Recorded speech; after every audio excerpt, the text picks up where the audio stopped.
Let's go to our political editor, Darren McCaffrey, there in Downing Street. Darren, I tell you, if the Prime Minister's questions was the audience being monitored, it would be box office for the past 3 weeks, I'm sure. Today, no differently. And there is, correct me if I'm wrong, there is a chance that the Sue Gray report could happen before PMQs, or certainly could happen today at some stage.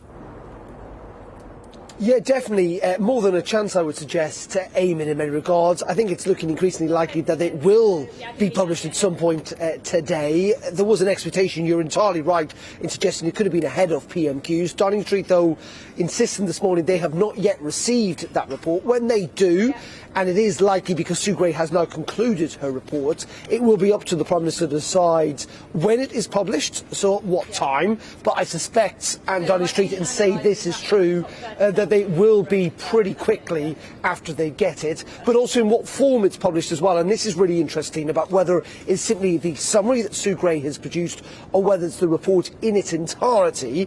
And if it is in its entirety, just how much they leave out, how much they redact essentially in all of this, leave names, for example, out or specific events. And then the Prime Minister is going to answer these questions in Parliament to MPs.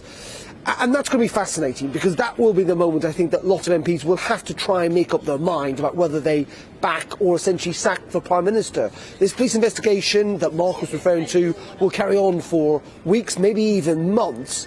But I think it is what Sue Gray uncovers, the detail, the specifics, whether there is a proportion of blame.